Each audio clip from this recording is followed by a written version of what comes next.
একটি জাদুকরি বাটি শিয়াল রূপ পরিবর্তন করে রোহিতকে উপহার দিল সেই বাটি। কিন্তু শিয়ালের আসল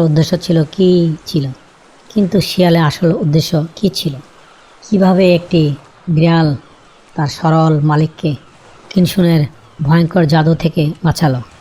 হ্যালো প্রিয় বন্ধুরা, আজকের গল্পের নাম শিয়াল ও পুরোহিতের গল্প। জাপানি ভাষায় যাকে বলা হয় কুৎসুনে ওশো। বহু বছর আগে জাপানের একটি শান্ত ছোট্ট গ্রামে একটি প্রাচীন বৌদ্ধ মন্দির ছিল। সেই মন্দিরে থাকতেন একজন দয়ালু কিন্তু অত্যন্ত সরল পুরোহিত। গ্রামের সবাই তাকে ভালোবাসতেন, কিন্তু তিনি ছিলেন এতটাই সহজ সরল যে যে কেউ তাকে সহজে বোকা বানিয়ে দিতে পারত।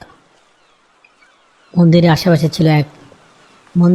ছিল একটি ঘন বাঁশবন, আর সেই বাঁশবনের গভীরে বাস করত একটি অত্যন্ত চালাক ও শক্তিশালী শিয়াল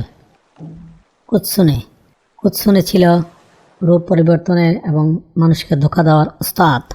এই শিয়ালটির সবসময় পুরোদের উপর নজর ছিল।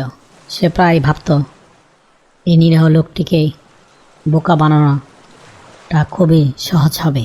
একদিন শিয়ালটি তার জাদু শক্তি ব্যবহার করে নিজেকে পুরোহিতের মতোই দেখতে একজন বুদ্ধিমান ভ্রমণকারী ভিক্ষুকে রূপান্তরিত করল। নতুন রূপ নিয়ে সে মন্দিরে দরজায় এসে কড়া নাড়ল। পুরোহিত দরজা খুলে দেখলেন তার মতো দেখতে একটি শ্রদ্ধেয় ভিক্ষু দাঁড়িয়ে আছেন। তিনি আনন্দে আপ্লুত হয়ে অভ্যর্থনা জানালেন, আরে আপনি তো দেখতে একদম আমার মতো। আসুন আসুন জনাব, ভিতরে আসুন। আজকে রাতটা আমার সাথে বিশ্রাম করুন। শিয়াল ভিক্ষুটি মাথা নেড়ে ভিতরে প্রবেশ করলো এবং খুব বিনয়ের সঙ্গে পুরোহিতের পাশে বসল। শিয়ালটি সারা রাত পুরোহিতের সাথে নানা ধর্মীয় কথাবার্তা বলতে লাগলো এবং কৌশলে তার সরলতার সুযোগ নিতে চাইল। পরের দিন সকালে যখন পুরোহিত মন্দিরের কাজ শুরু করতে গেলেন, শিয়ালটি বললেন, শ্রদ্ধেয় ওশো, আমি আপনার জন্য এক বিশেষ উপহার নিয়ে এসেছি। আমার কাছে একটি জাদুকরি বাটি আছে, যার নাম হলো আশ্চর্য বাটি। এই বাটি যে কোনো খাবার রাখবেন তার সাথে দ্বিগুণ হয়ে যাবে। সরল পুরোহিত এই কথায় খুব খুশি হলেন। শিয়ালটি দেখালো যে সে সত্যি একটি বাটিতে এক মুঠ চাল রেখেছে। মুহূর্তেই তা 2 মুঠ চালে পরিণত হয়েছে। পুরোহিত আনন্দে গদগদ হয়ে বলেন, আহ, এ তো দারুণ জিনিস, আমাদের মন্দিরের অনেক উপকার হবে। এখন আর কোনো খাদ্যের অভাব হবে না। শিয়ালটি বলল, তবে সত্য হলো এই কাজটি করবে শুধুমাত্র যখন আপনি অন্য কোনো কারোর সাথে ভাগ করে নেবেন না। এই বাটি শুধু আপনার জন্য। আসলে শিয়ালটির উদ্দেশ্য ছিল পুরোহিতের সমস্ত চাল হাতিয়ে নেওয়া। পুরোহিত শিয়ালের কথায় বিশ্বাস করলেন এবং মহাখুশি হয়ে বাটিটি নিয়ে নিলেন।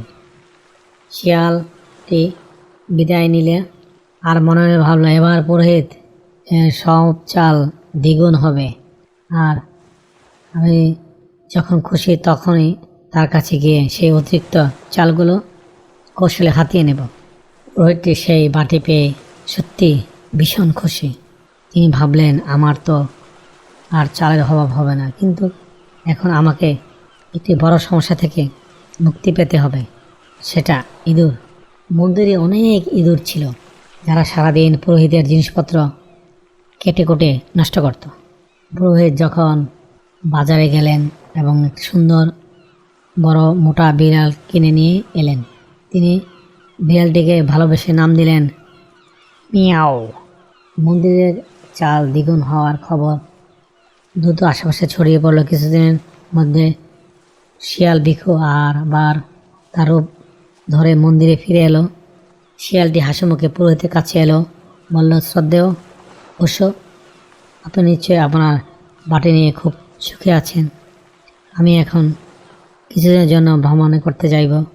আমার ভ্রমণের জন্য কিছু চালের প্রয়োজন। দয়া করে আপনার দ্বিগুণ হওয়া চালের কিছুটা আমাকে দিতে পারেন?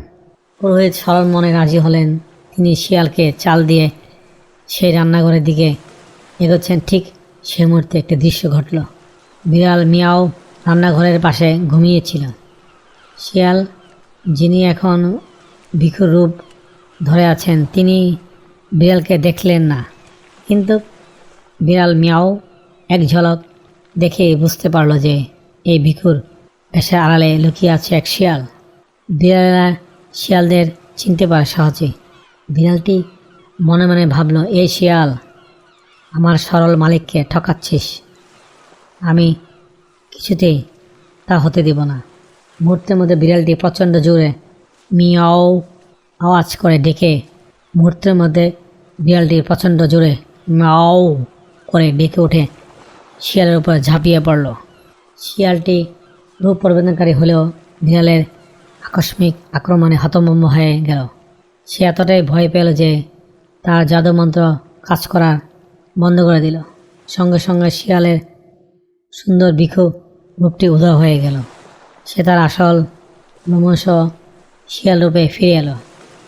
বিড়ালটি শিয়ালটির একটি কানে কামড়ে ধরল। শিয়ালটি যন্ত্রণায় চিৎকার করে উঠল এবং পালাতে চেষ্টা করল। এই দৃশ্য দেখে স্তম্ভিত হলো।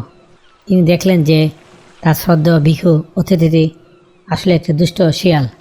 তিনি দৌড়ে এসে কোনো মতে বিড়ালটির হাত থেকে শিয়ালটিকে বাঁচালেন।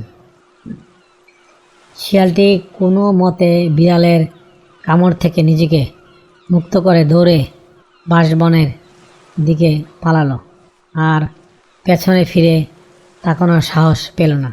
পুরোহিত তার বিড়ালের কাছে এসে বললেন, মিয়াও, তুমি আমাকে অনেক বড় বিপদ থেকে বাঁচিয়েছ। তুমি না থাকলে আমি এই শিয়ালটির চালাকিতে সব হারিয়ে ফেলতাম। সেদিন থেকে পুরোহিত বুঝতে পারলেন যে সব মিষ্টি কথায় বিশ্বাস করা উচিত নয়। আর শিয়ালটিও বুঝতে পারল যে সরল মানুষকে বোকা বানানোর সবসময় সহজ নয়, বিশেষত যখন তাদের পাশে থাকে একজন বুদ্ধিমান বন্ধু। পুরোহিত তার বিড়াল মিয়াও এবং সেই আশ্চর্য বাটি নিয়ে সুখে শান্তিতে বসবাস করতে লাগলেন। হ্যালো বন্ধুরা, গল্পটি কেমন লাগলো কমেন্টসের মাধ্যমে জানিয়ে আবার দেখাবো অন্য কোনো গল্পে। Thank you for watching. Please subscribe.